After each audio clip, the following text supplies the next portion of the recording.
Buenos días, doctora y compañeros. Mi nombre es Magali Mondragón y les voy a presentar la bacteria Clostridium botulinum. Pues a continuación se muestra la tabla de contenidos sobre los principales temas que abarcaré en esta presentación sobre la explicación de esta bacteria.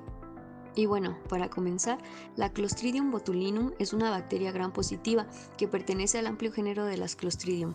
Las esporas producidas por esta bacteria son termorresistentes, ampliamente difundidas en el medio ambiente, que en ausencia de oxígeno germinan, crecen y excretan toxinas. Estas existen en 7 formas diferentes de toxina botulínica, que se identifican con las letras de la A a la G. 4 de ellas son los tipos A, B, E y en ocasiones la F, que son las que pueden causar el botulismo humano. Los tipos C, D y E provocan enfermedades en otros mamíferos, en aves y en peces. La toxina botulínica se ingiere con alimentos elaborados inapropiadamente, en los que la bacteria o sus esporas sobreviven, crecen y producen las toxinas.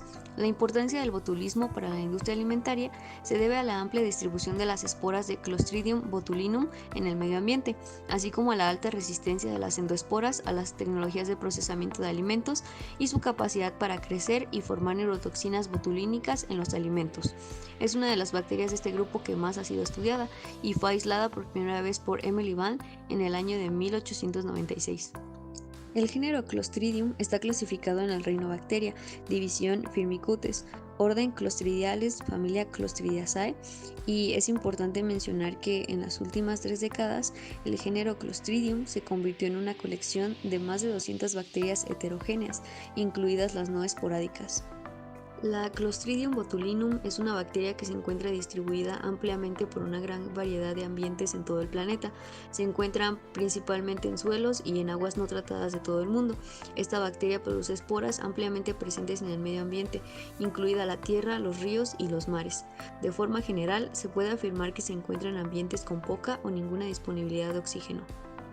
Como fuentes de aislamiento, la Clostridium botulinum se puede aislar de alimentos o muestras clínicas en cultivos anaerobios. El tratamiento con calor o etanol puede ayudar a la recuperación en muestras altamente contaminadas, tales como alimentos o heces, aunque también esta bacteria se ha aislado principalmente del suelo y de los sedimentos marinos. Estos tratamientos destruyen los microorganismos que compiten y a su vez permiten la supervivencia de las esporas clostridiales.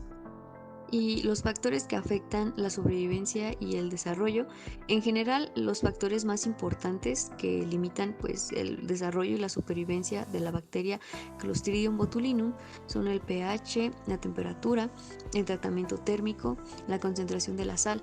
Y pues esto se debe a que la capacidad de las esporas para sobrevivir a estos factores sobre el crecimiento de la bacteria tienen un intervalo óptimo, donde el tiempo de desarrollo se mantiene constante.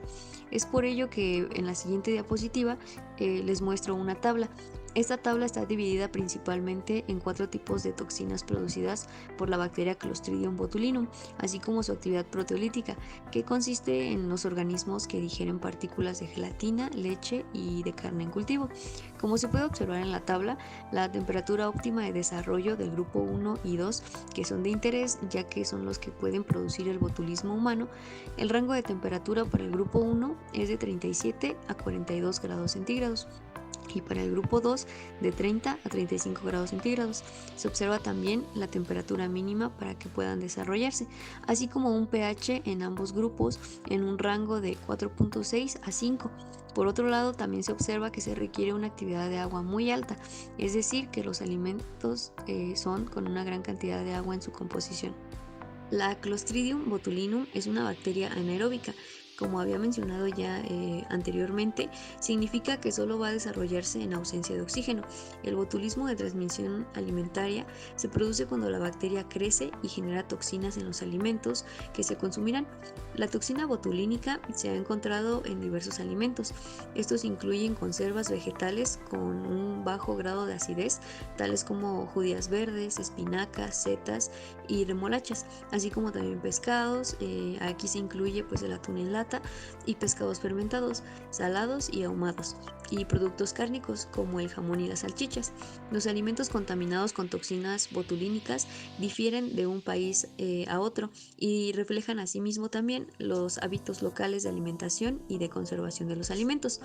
En la siguiente diapositiva les muestro una tabla sobre otros ejemplos de algunos alimentos típicos que se asocian con el botulismo, como son, ya había mencionado, los pescados fermentados, alimentos conservados en aceite como ajos y cebollas y alimentos con una inadecuada refrigeración, entre otros. De acuerdo a su comportamiento en alimentos, el crecimiento de la bacteria y la formación de toxinas se da en productos con bajo contenido de oxígeno y en algunas combinaciones de temperatura de almacenamiento y parámetros de conservación. Esto ocurre en conservas de alimentos hechas sin las debidas precauciones y en alimentos inapropiadamente procesados, enlatados o ya sean embotellados en casa. La Clostridium botulinum no se desarrolla en condiciones de acidez de pH inferior a 4.6. Como también se observó en la tabla anteriormente, el rango óptimo es de 4.6 a 5 y por lo tanto la toxina no se generará en alimentos ácidos. Sin embargo, hay que tener en cuenta también que un pH bajo no va a degradar ninguna toxina que ya esté existente en el alimento. De acuerdo al padecimiento por la enfermedad, como había mencionado antes, la bacteria Clostridium botulinum produce esporas en condiciones de poco oxígeno, que a su vez estas van a excretar toxinas llamadas neurotoxinas botulínicas. Estas toxinas son las responsables del botulismo, un tipo de intoxicación por alimentos. La neurotoxina se va a introducir en el cuerpo a través de los alimentos contaminados. Una vez que se ha desplazado por el estómago, va a llegar a los intestinos. Como puede observarse en el video, es absorbida en el torrente sanguíneo y la neurotoxina va a abandonar este sistema circulatorio en un punto de unión de un nervio como músculo, como también se puede apreciar en el video. Posteriormente, la neurotoxina va a actuar uniéndose al extremo del nervio y bloqueando las señales normales para que el músculo se contraiga. Esto es lo que causa la parálisis del músculo. Asimismo, el botulismo es una enfermedad neurológica grave y puede poner en peligro la vida. Esto se debe a la parálisis respiratoria y a la asfixia. Los síntomas normalmente aparecen de 1 a 3 días. Las neurotoxinas botulínicas son las toxinas más venenosas conocidas para los seres humanos y los animales vertebrados, y son únicas entre la mayoría de las toxinas alimentarias por ser altamente tóxicas por vía oral. Para los brotes acerca de esta enfermedad les presento una tabla que muestra los países y la cantidad de casos de botulismo y el periodo en el que se reportaron. Se observa que los países con un mayor número de casos son Polonia, China y Francia. En la Unión Europea, en 2008 y 2009, una de las tasas más altas de botulismo notificadas fue de 0.12 por cada 100 habitantes en Rumania. La mayoría de los casos se asociaron al consumo de productos cárnicos, que eran de cerdo, preparados en casa, principalmente salchichas crudas y carne ahumada y seca, y se debieron a la toxina del tipo B. En Georgia, la incidencia media anual aumentó a 0.9 por cada 100 habitantes en 1990 y disminuyó a 0.2 por cada 100 habitantes en 1998. La alta incidencia se atribuyó al colapso económico cuando el país obtuvo la independencia, lo que dio lugar a un aumento de la conservación de alimentos en el hogar. En Tailandia, China y Ruanda se han registrado grandes brotes de botulismo alimentario. El mayor brote registrado desde 1982 se produjo en Argelia en 1998, con 340 casos y 37 muertes por Clostridium botulinum del tipo A. En la siguiente diapositiva se muestra una gráfica sobre casos en Estados Unidos, donde el tipo más frecuente de botulismo notificado es el botulismo infantil, a diferencia del botulismo causado por alimentos contaminados, y se muestra otra línea, con otros, que se refiere al botulismo por heridas o el botulismo infeccioso en adultos. Asimismo, podemos observar dos picos. El pico A corresponde a un brote causado por patatas asadas añadidas al yogur y el pico B, que es causado por una salsa de chile.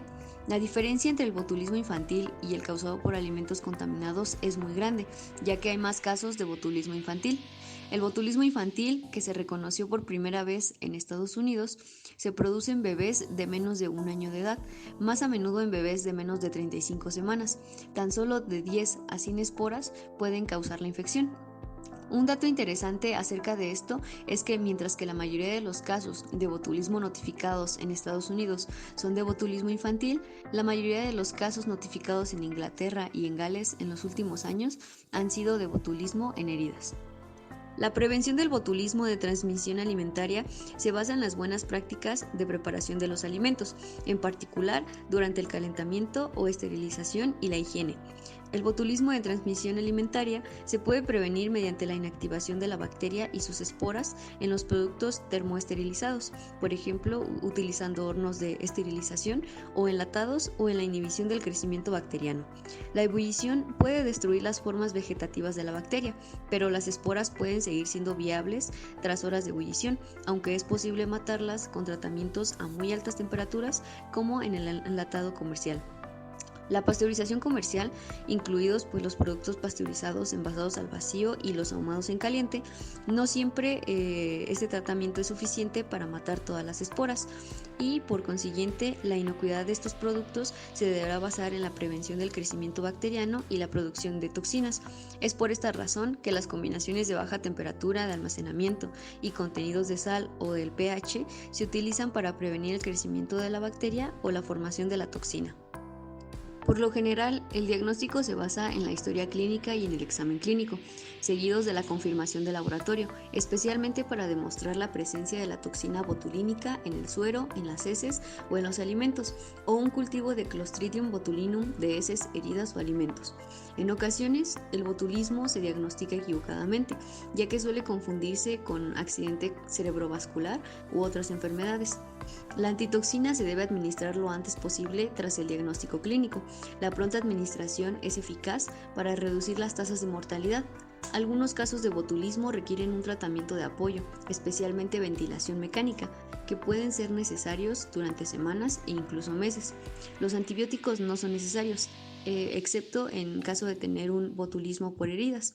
Existe una vacuna contra el botulismo, pero se utiliza en muy pocas ocasiones, dado que su eficacia no se ha evaluado totalmente y se han demostrado efectos secundarios negativos. Para el aislamiento de Clostridium botulinum se debe añadir una pequeña cantidad de extractos de alimentos o de muestras clínicas a 10 ml de medio de carne cocida con 0.5% de glucosa o un caldo de extracto de tripticasa, peptona, glucosa, levadura en tubos anaeróbicos. Estos se incuban de 1 a 3 días para el crecimiento vegetativo y hasta 4 semanas para promover la formación de endoesporas. Por otro lado, el método estándar de oro para la detección, identificación y cuantificación de las neurotoxinas botulínicas sigue siendo la prueba del ratón. Esto implica la inyección intraperitoneal en ratones de un pequeño volumen de cultivo de enriquecimiento microbiano u otro material. El método puede hacerse específico mediante el uso de antisueros y la observación cuidadosa de los síntomas típicos del botulismo. Como conclusión, muchos brotes y casos de botulismo se deben a que no se aplican los controles necesarios de seguridad que se sabe que previenen el botulismo de origen alimentario. La información sobre los métodos de control a la industria y al público en general cuando se practica la conservación casera de alimentos sigue siendo necesaria y debe ser abierta para todo el público, además de que las medidas para reducir el contenido de sal y los factores de conservación en los alimentos o para prolongar la vida útil requieren una evaluación de cualquier aumento de riesgo debido a Clostridium botulinum. Con la introducción de nuevos tipos de alimentos y nuevos métodos de producción, es necesario garantizar que los niveles de seguridad que actualmente se incorporan a los alimentos existentes se apliquen a los nuevos productos. Y bueno, en la siguiente diapositiva se encuentran las referencias que utilicé. Eso sería todo de mi parte y pues muchísimas gracias por su atención.